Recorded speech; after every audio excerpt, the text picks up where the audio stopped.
But right now, a small army of FBI agents trying to understand what motivated Mohammed Abdulaziz to shoot up a military recruiting office last week and kill 5 people. But today, ABC News has uncovered new information that could shed light on the killer's mindset.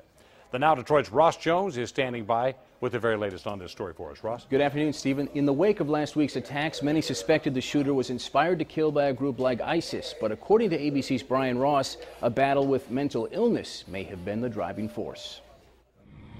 In the 4 days since Mohammed Abdulaziz shot and killed 4 Marines and fatally wounded a Navy sailor, the FBI has yet to find a direct link between him and any overseas terror groups.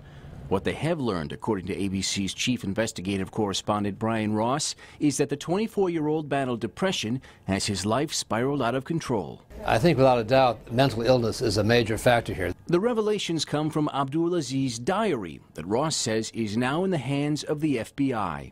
Back in 2013, after he had lost yet another job, apparently for drug abuse, he talked about killing himself, about becoming a martyr. And he also talked about, we're told, his anti-U.S. feelings at that time. News of a diary comes as 30 FBI agents arrive today in Chattanooga, joining more than 100 already on the ground, pulling phone records, knocking on doors, and conducting interviews with the shooter's family and friends.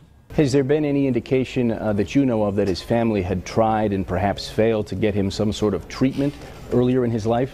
Yes, they sought treatment for him again and again, and in fact, they say the reason he went to Jordan, they sent him there last year for 7 months. It's been speculated perhaps that's where he became radicalized. They say the reason he was sent there was to get him away from what they considered bad influences in the U.S. Friends of his who he was hanging out with, smoking pot and drinking to excess. That's why they say they sent him there. He did not become, they say, radicalized upon his return. Now, it is still possible the ties to overseas terror groups could emerge, but right now, Stephen, they just haven't. Yeah, you talked about the 7 months that he was overseas. Have any idea what he was doing there then? Well, Brian Ross, through his reporting, yeah, they were saying they were trying to get him away from the influences that here in the U.S. were leading him to drugs and things of that nature that were kind of increasing this spiral. He was supposedly spending some time with family members, but we don't know exactly what they were doing there. They just may have sent him right into another situation where he just found another kind of addiction. It's certainly possible, yeah. All right, Ross, thank you very much.